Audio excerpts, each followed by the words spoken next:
Hello everybody, this is Gareth Cahoon Speaks back here with another video. I'd like you to hit the subscribe bar, give me a thumbs up if you like the video, or hit the notification bell to be notified when I post my next post. Or otherwise you can look me up at my website, which is www.garethcahoon.co.uk. Or if you like the ministry and would like to support the work I do, you can do so through PayPal, garethcahoon3@gmail.com. I don't use this to bring money to my account. I use it to help my ministry grow, um, support Israel in any way possible. So if you'd like to donate, it would be greatly appreciated. This one is called United Nations Remains the Epicentre of World Jew Hatred. The United Nations has retained its position as the epicentre of world Jew hatred in 2025, with the United Nations General Assembly adopting 15 condemnatory resolutions on Israel's land. Only 11 condemnatory resolutions on the entire rest of the world, which includes one resolution each on North Korea, Iran, and Myanmar, as well as 6 against Russia and 2 against the United States. From 2015 through 2024, the General Assembly adopted 173 resolutions against Israel and 80 against other countries.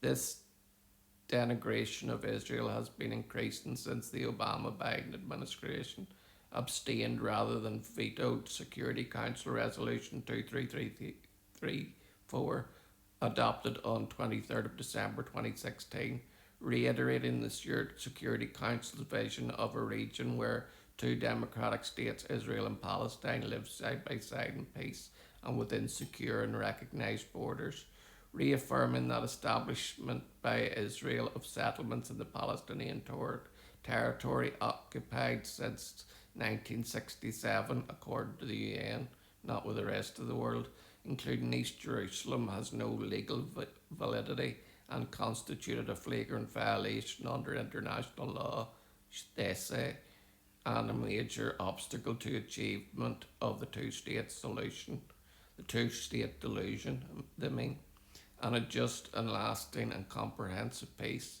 requesting the Secretary General to report to the Security Council every 3 months on the implementation of the provisions of Resolution 2334.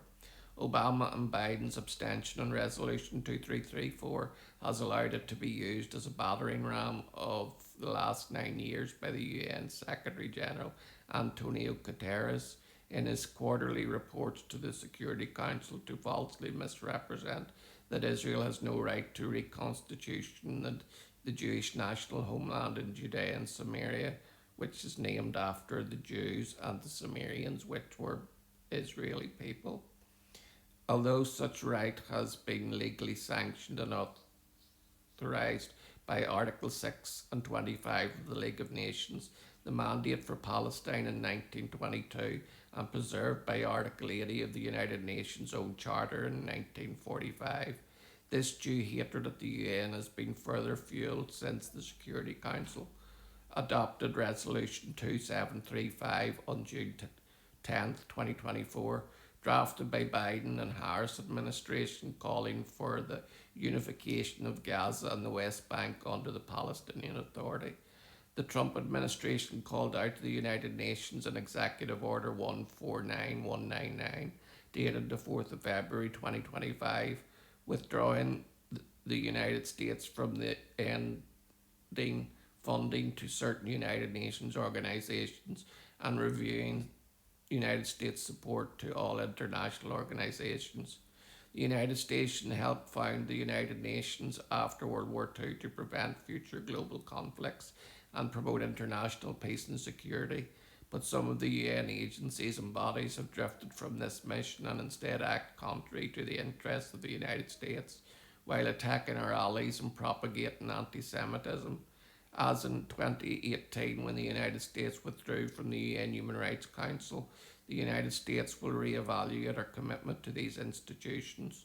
3 UN organisations that deserve renewed scrutiny are the UNHRC, the UN Educational, Scientific and Cultural Organisation known as UNESCO, and cultural organisation, and the UN Relief and Works Agency, known as UNRWA, for the Palestinian refugees in the Near East.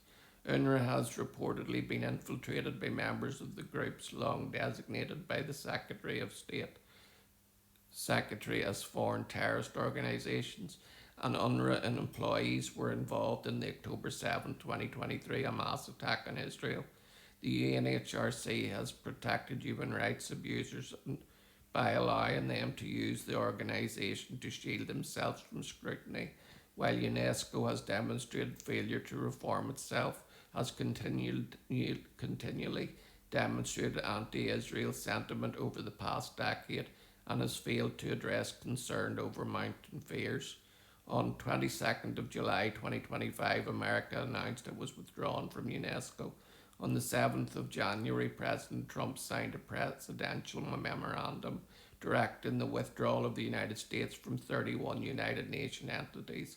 Hopefully there are many more United Nations member states that will follow America's principled stance. So this is one of the biggest reasons why the United Nations have become the useless nothings. They're nothing but unelected bureaucrats who think that they've got power, more power than they deserve, and they deserve to go the way of history. They were made after World War II to bring Israel about as a nation, and they've failed in their objectives. They are a failed body, and they should be boycotted by all European states and Western countries, and even Middle East countries at that. Shalom, Maranatha, and hallelujah to the useless nothings.